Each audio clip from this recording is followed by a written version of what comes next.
saxaafadda maxay ahayd hawsha saxaafadda ugu yeedhay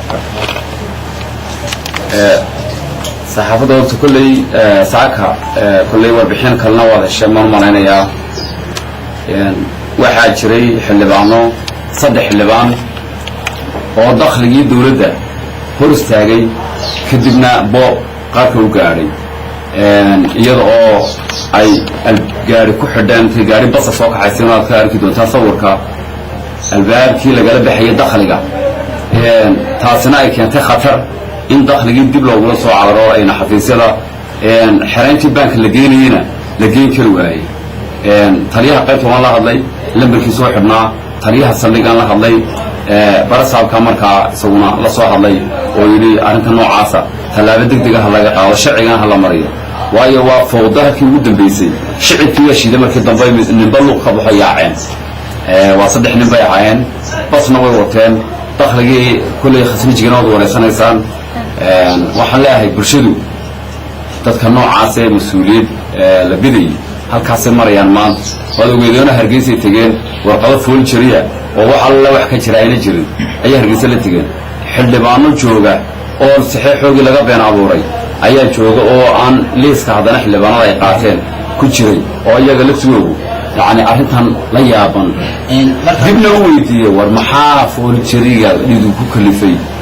ishuugan aad hawshan la wataana dee 2-3 xildhibaan kamay badnayn baankay tegeen hanti dhowrkay tegeen xafiis dhowrna dib baa looga soo celiyey halkana shaqadoodii garan waayey xali waa la daawanaya tv-ga kolley waxaan ciidanka nabadgelyada iyo wasaaradda arrimaha guud iyo dawladda sare baanu ka codsanaynaa dadkaasuu ilaahay dadkii baday oo mas-uuliyad la bidayay haddii se xaaleedo caynkaa u dhacday dee intaan shicibka iyo inamada la soo doortay gacanta iskula tegin in laga soo gaadho waa garasho la-aan iyo khalad dhacay kolley qofka biniaadanka marka lasoo dooranayo dee waxbaa loo eegayay laakiin dadkan soo baxay imika intooda qaarkood waa kuwa uun dadkii la kari waayey meelaha codadka de codadkii dadka kale ku soo baxay kuwaas u badan yihiin xildhibaanaduna uma dhanna qaar baa aad uga xun arrintan aad uga xun beeniyeyna liiskii horey geeyeen baananka iyo hantidhowrka iyo wasaaradda arrimaha gudaha wax weeyaan waa 4 xildhibaan waxa qaskaa wada gudoomiye haddii aan ku weydiiyo arrintan aad sheegayso oo ah inay waraaqa qaadeen inay maanta lacagtan ay dhacayeen oo dhan kolkaa golihiinan deegaanku muuna xeer iyo qawaaniin xildhibaanka awooddiisa oo qayaxaya oo iyo sharci iyo nidaam maydaan lahayn oo qofkii hadduu xildhibaankii dembi galaa nidaamkii iyo xeerkii qabanayay oo aad ku fulinaysaan wixii uu anshax marina maydaan samaysan xeer baa jira kolley xeer number 23 shuruucdoo dhan ku qoran tahay laakiin dee waxaasoo dhan waxa biyey qofka aan akhriinin garanayn xildhibaan arrinta jirta gudoomiyaha arrinta jirta la isweydiinayo waxa weeye maanta xildhibaanadan golaha deegaanka ee qasmadaasi inay dhacaan maanta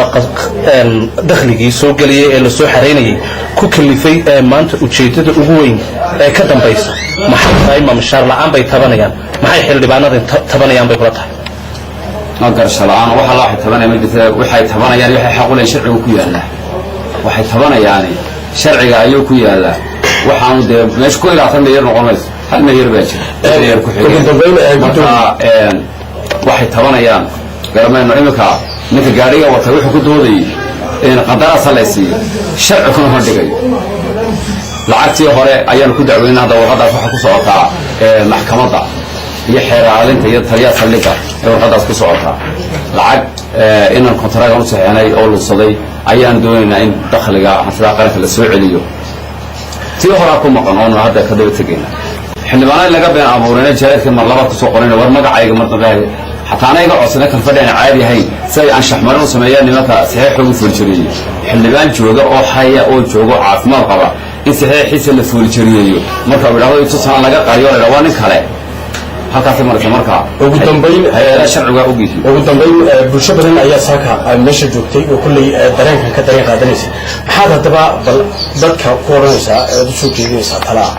dadku waxaan arkin uga sheeg maayo waxaan indhuhu ku arkin uga sheeg maayaan gudoomiye waxaa jirtaa arrintan aad leedahay saxiix baa la foojiriyeeyey ma qofku wax una saxiix raalli una ka ahayn sidee bay saxiixiisa ku heleen nidaam caynkeebay saxiixa looga qaaday baad is odhan kartaa saxiixa la foojiriyeeyey